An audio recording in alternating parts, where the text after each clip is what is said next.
igutezuka kugeze mu miruho.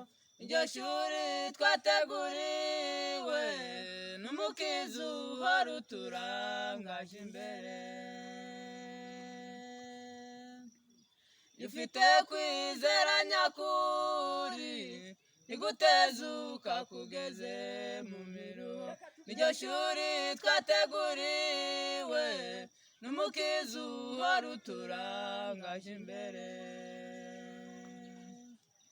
Reka imibereho yawe ihishwe muri we, shira ikiganza cyawe mu cy'umukiza, uzamuke akayira kawe ja mbere, intambwe ku ntambwe ugana ku mukiza. Reka imibereho yawe ihishwe muri we, shira ikiganza cyawe mu cy'umukiza, uzamuke akayira kawe ja mbere, intambwe ku ntambwe ugana ku mukiza. Nubwo wabona ugeragejwe urudaca n'ingorane zitambitse mu tuyira, ugomba guhangana nazo ukazitsinda uko zikurikirana. Nubwo wabona ugeragejwe urudaca ingorane zitambitse mu tuyira, ugomba guhangana nazo ukazitsinda uko zikurikirana. Reka imibereho yawe ihishwe muri we, shira ikiganza cyawe mu cy'umukiza, uzamuke akayira kawe ja mbere, intambwe ku ntambwe ugana ku mukiza.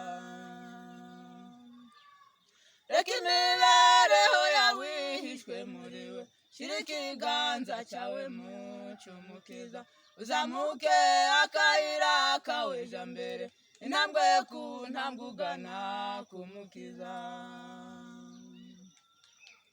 Iyo twemeye gutwarwa n'umuvumba w'ingorane tugahunga isibaniro, tuba twiciye intege mu bihe byose, maze kwizera kwacu kukarohama.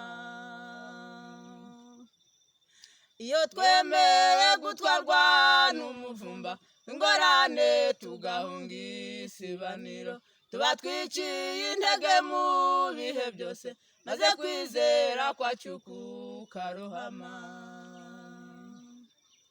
Reka imibereho yawe ihishwe muri we, shira ikiganza cyawe mu cy'umukiza, uzamuke akayira kawe ja mbere, intambwe ku ntambwe ugana ku mukiza. Reka imibereho yawe ihishwe muri we, shira ikiganza cyawe mu cy'umukiza, uzamuke akayira kawe ja mbere, intambwe ku ntambwe ugana ku mukiza. Iyo duhanze amaso k'uwo mukiza, duhinduka abaneshi mu byo dukora, yadusezeraniye kubana natwe, iyo duhonze mu maso tumusaba. Iyo duhanze amaso k'uwo mukiza, duhinduka abaneshi mu byo dukora, yadusezeraniye kubana natwe, iyo duhonze mu maso tumusaba.